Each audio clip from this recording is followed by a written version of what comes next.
अस्सलाम वालेकुम, नमस्ते, सत श्री अकाल। कैसे हैं आप लोग? उम्मीद करती हूँ ठीक होंगे, खुश होंगे। मैं हूँ फिज़िकली और आज आप लोग के लाई हूँ एक बहुत ही लेटेस्ट वीडियो और ये लेटेस्ट ही है। तो स्टार्ट करते हैं अपनी video without wasting any time. So let's start. Okay guys, तो वीडियो का टाइटल है भजन वर्ग से स्टार्ट करते हैं वीडियो। कबीर दास जी न्यूजीलैंड से। हाँ, राधा राधा। महाराज जी ये कह न्यूजीलैंड रहे हैं कि इनको भोजन की इच्छा ध्यान से हटा देती है। ये मतलब जब खाना शुरू करते हैं तो फिर लगता है और आन दे। नहीं, गलत भोजन मत करो। कोई गलत भोजन तो नहीं करते। महाराज ये बोल रहे हैं कि do not eat anything wrong. I eat sattvic Ayurveda. ये कह रहे हैं एक सात्विक भोजन खाते हैं। हाँ, सात्विक भोजन, और उसमें भी आधा पेट भोजन पाइएगा। जबान को रोकिएगा, आधा पेट भोजन पाइएगा। Eat half the stomach, equivalent to half the stomach. Please have control on your diet. That's like I know the rules for good diet, good sattvic food, but not sure why I'm the same mistake, even though I know. ये कह रहे हैं मेरे से गलती हो रही है, मैं जानना चाहता हूँ। अगर योग में चलना है तो भोजन का सुधार करना होगा। सात्विक भोजन में रोटी, दाल, सब्जी, और वो भी अपने भरपेट पाने की क्षमता को जान ले कि हम 6 रोटी में हमारा पेट भर जाता है तो हम 3 रोटी खाएंगे, और आधा लीटर पानी, 1 लीटर पानी, और उसके ऊपर वायु, तीनों चीजें चाहिए ना। अन्न, जल, वायु, तीनों के द्वारा हमारे प्राणों का पोषण होता है। तो अगर हमारा पेट 6 रोटी में भर जाता है तो हम 3 रोटी खाएं शेष जल के लिए, और उतना जल पिए कि वायु लेने में, श्वास लेने में हमें भारी ना लगे, और भोजन पाके तुरंत हम आसन में बैठ जाएं। Capacity of your stomach. If the capacity of a stomach is equal to 6 rotis, you should have 3, and then you should have layer of water and layer of air. You should leave capacity within your stomach so that it can absorb everything, and then you should dedicate yourself to dhyan. समझ पाए? Understood? You understood? Understood. I've already tried follow. हाँ, अभ्यास। ये rules जानता हूं मैं, अभ्यास करूंगा उसका। हाँ, आसन पे बैठना जानते हो? पद्मासन या siddhasana? Do you know to sit on asan, padmasan or siddhasan? Yeah, when having bhojan. So, कौन सा आसन जानते हो? पद्मासन लगाओ।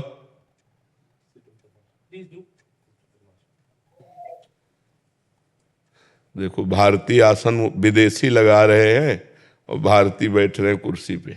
बैठो। ऊपर चढ़ा दिया। हाँ, नीचे वाला ऊपर चढ़ा। ये सिद्धासन की तरफ है, लेकिन पूरा सिद्धासन भी नहीं। पद्मासन एक बार लगा सकते हो? Can you do padmasan? full lotus?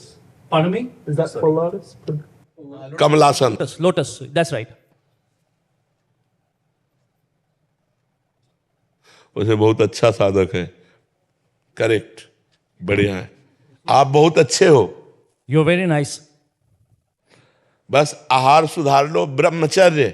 Improve your diet and follow brahmacharya. Brahmacharya, Yeah, brahmacharya. No girlfriend. Only God, girlfriend. Only God, भगवान गर्लफ्रेंड है। बहुत सुंदर, बहुत सुंदर, Very nice. बहुत सुंदर। अच्छा जीवन है। हाँ, कोई ऋषि मुनि की कृपा है आपके ऊपर, क्योंकि विदेश में रहते हुए, विदेश में पैदा होते हुए भारतीय संस्कृति का अब देखो, नया बच्चा है, कितने सुंदर सात्विक भाव से चल रहा है। अपने यहाँ नए के बच्चे जो है विदेशी फार्मूला अपना रहे हैं, और विदेशी हमारे धर्म को अपना रहे हैं। धन्यवाद आपको। You are very blessed that you are following the Sattvic marg. God bless you. Aditi जी हरियाणा से। श्री हरिवंश महाराज। जी, श्री हरिवंश महाराज जी। महाराज जी मेरा प्रश्न है कि हमें भगवान जी को कैसे भोग लगाना चाहिए? उनके सामने भोग रख के पर्दा लगा देना चाहिए या फिर अपने हाथों से खिलाना चाहिए? अपने हाथों से पवना। पर्दा किसके लिए लगाए? पर्दा तो वहां लगाया जाता है मंदिर में, जहाँ बहुत भीड़ बाहरी होती है। अपने घर में तो सब उनके सेवक होते हैं, तो अपने हाथ से प्यार से पवाना चाहिए। एक एक कवल आराम आराम से पवाना चाहिए, और मनाना भी चाहिए। थोड़ी खीर पा लीजिए और पा लीजिए, तो वो तुम्हारे भाव को देख रहे हैं। भावोत्सवेन भजताम रसकाम। भगवान को फिर भूख लगने लगेगी, वो आपसे प्रार्थना करने लगेंगे कि मुझको अब ये चीज़ खवाओ। स्वप्न में आके बताने लगेंगे। एक दिन हमारे ठाकुर को भोग लगने में थोड़ी सी त्रुटि हो गई, तो हम मध्याह्न में विश्राम कर रहे थे, सो एकदम आए, बोले भूख लगी। फिर जग गए, ये स्वप्न में देखा। फिर जब जगे तो हम कहा, अरे तुरंत ठाकुर जी को जगवाया और सबको तैयार किया, तुरंत भोग बनाओ, तुरंत ठाकुर जी को भोग लगाओ। ठाकुर जी अपने भावुक भक्तों को वो अनुभव कराते कि मैं भोजन पाता हूँ, मुझे भूख लगती है, मैं सोता हूँ, मुझे ठंडी लगती है, ऐसा अनुभव कराते हैं। तो आप अपने हाथ से पवाओ, और उस समय पर्दा लगाने की जरूरत नहीं। पर्दा दूसरों के लिए लगाया जाता है, अपने ठाकुर हैं, अपने पवा रहे, तो पर्दे की क्या जरूरत है। ठीक है। अच्छा, यानी कि भूख की वजह से भी बहुत सारी चीजें गड़बड़ हो जाती हैं। मैं बहुत फूडी हूँ तो मेरे साथ होता है ऐसे। और ये वीडियो देखने का मकसद यही था कि नॉलेज हो, मतलब मुझे भी इस बात की मालूमात हो कि क्या करना चाहिए, क्या नहीं करना चाहिए। अच्छा, एक चीज और है, मैंने देखा है कि गुरु जी या बाबा जी इस बात पे बहुत ज्यादा इसरार करते हुए दिखाई देते हैं, या इस बात पे बहुत जोर देते हुए दिखाई देते हैं, इस बात की नसीहत करते हुए दिखाई देते हैं अक्सर, कि एक ब्रह्मचार्य हो और दूसरा आप अपने डाइट के अंदर वेज वगैरह को रखो ज्यादा, यानी कि मांसाहारी चीजें बिल्कुल नहीं, शाकाहारी बने आप। तो ये चीज़ बहुत बहुत इम्पोर्टेंट है। मुझे ऐसा लगता है कि ध्यान या फिर नाम जप या जो भी चीज़ें हैं, उसके अंदर जो यकसवी आएगी, जो एक आपका फोकस आएगा, वो जब तक नहीं आएगा जब तक आपने अपने आप को प्योरिटी के साथ प्रेजेंट नहीं किया, जब तक आपने अपने आप को पाक और साफ नहीं किया, जब तक आपने इन चीज़ों को नहीं समझा कि एक दिल का पवित्र होना बहुत ज़रूरी है, और दूसरा आपके जिस्म, आपकी बॉडी का, ठीक है। और इसके लिए मुझे ऐसा लगता है कि ये सब चीज़ें बहुत ज़रूरी हैं, क्योंकि अक्सर मैंने देखा है इस बात की बहुत ज़्यादा नसीहत की जा रही होती है बाबा जी की तरफ से। तकरीबन मुझे याद आता है 7 से 8 वीडियोस मैंने देखी जिसके अंदर उन्होंने इस चीज़ को बहुत जोर दिया कि एक खाना जो खाते हो उस पर बड़ा ध्यान दो, सही खा रहे हो, गलत चीज़ तो नहीं खा रहे हो। और आज मुझे पता चला कि उन्होंने ये भी बात बोली कि फुल पेट नहीं खाना है, कि 100% आपको जितनी भूख लग रही है उतनी ही नहीं खानी है रोटियां। लाइक 5 रोटी की भूख है, 6 रोटी की भूख है, तो आपने 3 या 2.5, इससे अबव नहीं जाना है आपने। पानी भी अगर आपको 1 लीटर पीना है, हाफ लीटर पीना है, तो आपने भी 1 से 1.5 गिलास पीकर 1 गिलास पीकर उसको गाढ़ा करना है। तो ये चीज़ बहुत ज़रूरी है। ये चीज़ हमें हमारे बड़े भी बताते हैं अक्सर, कि बहुत ज़्यादा ओवर ईटिंग नहीं करनी चाहिए, बहुत ज़्यादा, मतलब हम यहाँ तो बाबा जी ये बात कह रहे थे कि जितनी कैपेसिटी है उसके हवाले से आधा खाओ। मैं तो ये देख रहा है कि लोग अभी खाना खाया, फिर खाना खा रहे हैं, फिर 3-3 राउंड चल रहे हैं, मतलब पता नहीं वो कहाँ खाना खा रहे होते हैं, कहाँ जा रहा होता है, पेट का साइज है, पेट है या लालू खेत है, क्या है। हमारे यहाँ बहुत बड़ी मार्केट है तो उसको लालू खेत कहते हैं, तो वो मुझे याद आ गया है।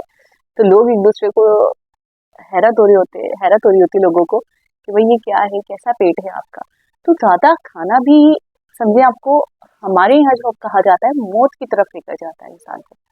एक एक जो इसका इंसान का खाना पीना है, सांस लेना है और बात करना है, तो ये सब चीज़ें बहुत ज़्यादा गिनी चुनी है। मैंने देखा आप लोगों के अंदर भी मौन का एक वो है, मौन व्रत है, और इसके अलावा ज़्यादा बात नहीं, ज़्यादा बोलना नहीं, काम की बात, ज़्यादातर नाम जप करो, चुप रहो, खामोशी के साथ। मैच्योरिटी का भी एक साइन है खामोश रहना या कम बोलना। और इससे पहले वाली वीडियो में बाबा जी ये भी कह रहे थे कि जितनी चतुराई आती है बंदे में, जितना ज़्यादा इंसान समझदार होता है, अक्लमंद होता है, उतना कम बोलता है। तो बोलना, खाना पीना, इससे मुझे ऐसा लगता है कि बंदे की लाइफ जो है ना वो कैलकुलेट होती है कि ये बंदा इतना खाए। आप देखिए किसी की डेथ होने वाली होती है, मैंने ये चीज़ बहुत ज़्यादा देखी है, और ये चीज़ बहुत हैरान करती है उसे, मतलब हम मुझ जैसे इंसान को, तो जिसको बिल्कुल भी नॉलेज नहीं है, अगर उसके सामने ऐसा कोई वाकया हो, तो कि एक इंसान जिसकी सुबह में डेथ होने वाली है सपोज, तो वो रात में अगर उसको खाना दे रहे हैं, तो उसको क्योंकि उसका खाना बाकी होता है, तो वो बार बार खा रहा है, बार बार खा रहा है, बार बार खा रहा है, तो इतने इतने फ्रूट्स खा रहा है, इतनी इतनी रोटियां खा रहा है, तो उसका पेट ही नहीं भर रहा, क्योंकि उसकी रिस्क, उसकी ग़िज़ा, उसका खाना अभी बाकी है, ठीक है। तो जब तक वो एक एक लुकमा पूरा नहीं करेगा, तब तक उसकी डेथ नहीं होगी, तब तक उसे मौत नहीं आएगी। ये कहा जाता है, ये कॉन्सेप्ट हम लोगों का है, मैं आपको बता रही हूँ। तो इसी चीज़ को अगर हम देख कर चलें, तो अभी मैं इस चीज़ से भी इसको जोड़ रही हूँ कि कम खाना ज़रूरी है, ज़्यादा खाना मौत की निशानी है। अगर आप ज़्यादा खा रहे हो, ज़्यादा बोल रहे हो, तो आप उतना मौत के नज़दीक जा रहे हो। ये चीज़ हम ऐसे देखते हैं। तो देखती हूँ काफ़ी सिमिलैरिटीज़ हैं, काफ़ी चीज़ें वही हैं, सेम हैं, बस समझाने का तरीका, देखने का तरीका थोड़ा-सा अलग है।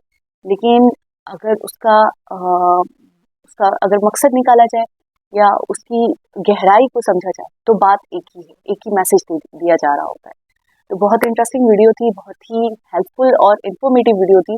और सबसे ज़्यादा तो मुझे हैरत होती है इन फॉरेनर्स पर कि कितना ज़्यादा लगाव है इन्हें, इतना बिलीव है इन्हें, यानी कि वाक़ई हम देखते हैं कि हमारी जो हमारा जो दीन या हमारी जो चीज़ें हैं उससे हमें इतना लगाव नहीं है जितना इन लोगों को हम देखते इनका डेडिकेशन हम देखते हैं, तो वो वाक़ई भला का होता है। बिल्कुल एप्रिशिएट करना चाहिए ऐसे लोगों को, बिल्कुल थैंक्स बोलना चाहिए ऐसे लोगों को कि जो इतने ज़्यादा मुखलिस हैं, एक दिन को अपनाने के बाद उसको इस तरीके से लेकर चल रहे हैं कि बिल्कुल प्योरिटी के साथ।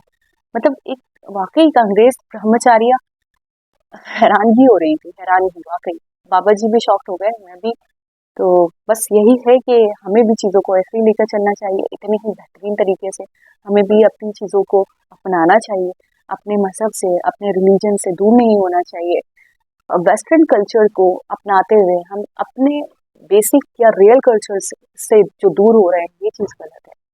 तो एक बहुत ही बढ़िया वीडियो थी, दोबारा किसी और वीडियो के साथ आपसे मुलाकात होगी। जब तक अपना बहुत सारा ख्याल रखें। अल्लाह हाफ़िज़।